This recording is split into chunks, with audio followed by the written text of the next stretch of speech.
들어가며 삶의 인식이 없다면 삶은 기계적인 반복이 된다.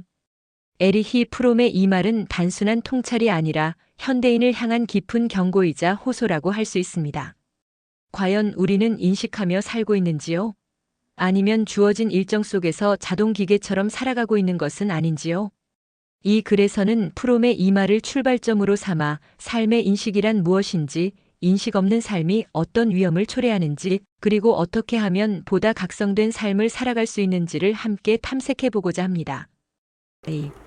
에리히 프롬의 인간관과 이 문장의 맥락. 에리히 프롬은 독일 출신의 사회심리학자이자 철학자, 정신분석가였습니다. 그는 프로이트와 마르크스를 계승하면서도 비판하며 인간을 존재론적이면서도 사회적인 존재로 이해하고자 했습니다. 그는 저서 자유로부터의 도피, 사랑의 기술, 소유냐 존재냐 등에서 인간이 어떻게 자기 자신을 상실하고 사회 시스템에 의해 기계적으로 살아가게 되는지를 깊이 고찰했습니다. 프롬의 이 문장은 그러한 사유의 연장선에 있으며 인간이 자기 삶을 자각하지 않으면 삶은 생존만을 위한 무의미한 반복으로 전락한다는 점을 강조하고 있습니다. 사랑도 일도 관계도 기능으로만 작동하게 되는 것이지요. 3. 삶의 인식이란 무엇인가? 여기서 말하는 삶의 인식은 단지 자기 반성이나 철학적 사유를 의미하지는 않습니다.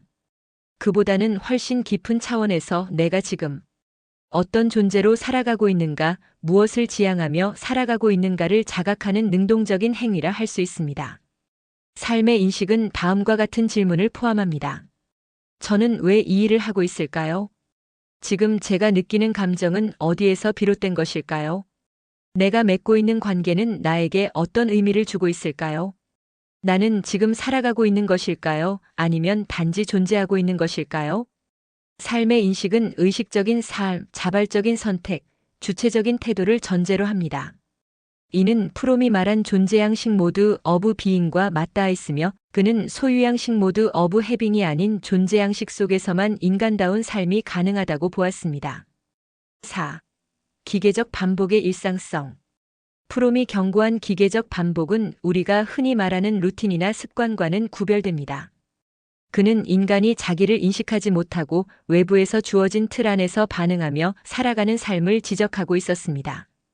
예를 들어 아침에 일어나 출근하고 일하고 돌아와 밥을 먹고 자는 생활이 반복되지만 그 안에 주체적인 자각이 없다면 관계 속에서 늘 똑같은 패턴을 반복하면서도 왜 그런 방식으로 대화하거나 반응하는지 생각해 본 적이 없다면 삶의 목적이나 방향에 대한 성찰 없이 단지 생존만을 위한 시간을 보내고 있다면 그것은 바로 기계적인 반복이라고 할 수 있습니다. 프롬은 이를 비자기적 삶이라 표현하면서 외부에서 정해진 틀을 무비판적으로 따르는 삶의 방식이라고 보았습니다. 5. 인식 없는 삶의 심리적 결과. 삶의 인식이 결여될 때 인간은 심리적 공허감, 무기력, 분노, 자기 소외에 시달리게 됩니다. 프롬은 이를 소외 에일리어네이션이라고 부르며 현대인은 자기 자신으로부터, 타인으로부터, 그리고 삶의 본질로부터 소외되었다고 진단했습니다. 인식 없는 삶의 특징. 의미 상실 외형상 성취는 있지만 내면은 공허합니다. 감정의 둔화 일상적인 감정은 있지만 삶의 깊은 울림은 느끼기 어렵습니다. 관계의 표면화 진정한 교류보다는 기능적인 상호작용이 많아집니다. 자기기만 열심히 살고 있는 것처럼 보이지만 실상은 삶의 핵심을 놓치고 있습니다. 많은 현대인들이 경험하는 번아웃, 의미 상실, 무기력은 사실 삶을 인식하지 못한 채 살아가는 데서 오는 결과라고 볼 수 있습니다. 6. 인식의 회복과 존재의 각성. 그렇다면 우리는 어떻게 삶의 인식을 회복할 수 있을까요?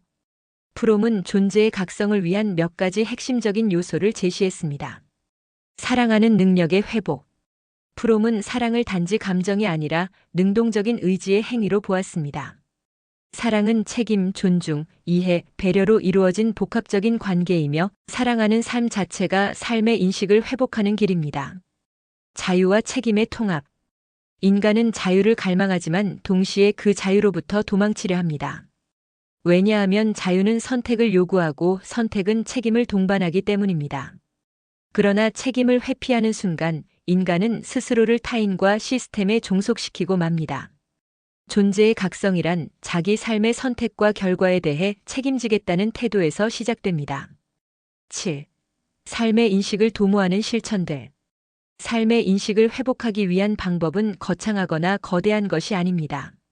일상의 작은 실천들을 통해 우리는 다시 깨어있는 존재가 될 수 있습니다. 일상의 재해석 반복되는 일과를 생존이 아니라 기여의 관점에서 바라보는 훈련. 성찰의 글쓰기 하루를 마무리하며 감정과 행동을 되돌아보는 습관. 진심 어린 대화 단순한 정보 교환을 넘어 존재와 존재가 만나는 시간을 경험하기. 몰입의 시간 예술, 운동, 독서 등 내면의 흐름을 따라 몰입하는 활동. 의문을 품는 습관 나는 왜 이것을 하고 있는가? 라는 질문을 자주 스스로에게 던져보기. 이러한 실천들은 우리의 삶을 기계적인 반복에서 자각된 삶으로 이끌어줍니다. 프롬이 강조한 바와 같이 인간은 사랑하고 창조하며 성찰할 수 있는 존재입니다. 8. 결론 기계가 아닌 존재로 살아간다는 것. 삶의 인식이 없다면 우리는 단지 생물학적인 존재로 머무르게 됩니다. 하지만 인간은 생각하고 느끼고 사랑하고 고통을 이겨내며 성장할 수 있는 존재입니다. 프롬의 말은 그런 가능성을 절대 놓치지 말라는 간절한 외침이라 할 수 있습니다. 삶을 인식하며 살아간다는 것은 매일을 새롭게 마주하고 나의 삶에 대해 질문을 던지며 살아간다는 것입니다. 그 여정 속에서 우리는 기계가 아닌 존재로서 스스로의 고유한 삶의 리듬을 살아갈 수 있습니다.